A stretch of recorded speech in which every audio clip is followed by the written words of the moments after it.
وقتی یک سنی رو دیدید با کمال احترام با او برخورد بکنید، با کمال ادب و احترام. چرا؟ چون او طرفدار عمر است، تو طرفدار علی هستی. شما باید فرهنگ علوی رو نشون او بدی. عمر خادم بوده، ایرانیا رو عمر مسلمون کرده، ما حق نداریم به عمر توهین کنیم. یعنی این نه، من تا زندم میگم عمر حرومزاده بوده، تا زندم میگم هرچی سنی حرومزاده‌ام. وقتی یک سنی رو دیدید با کمال احترام با او برخورد بکنید، با کمال ادب و احترام. بعد پدر و مادر هرچی سنی لعنت.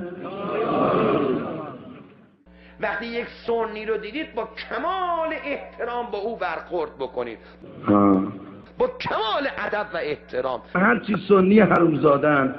چرا؟ چون او طرفدار عمر است، تو طرفدار علی هستی. شما باید فرهنگ علوی رو نشون او بدی.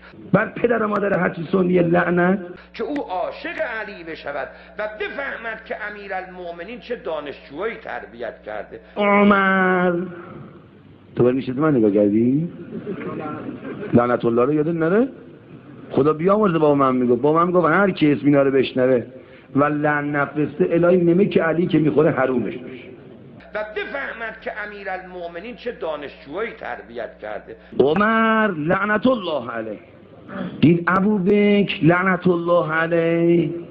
ما نمیگیم فوش بدید. عجب حرومزاده خری. فوش بدی کم علی میگذارد.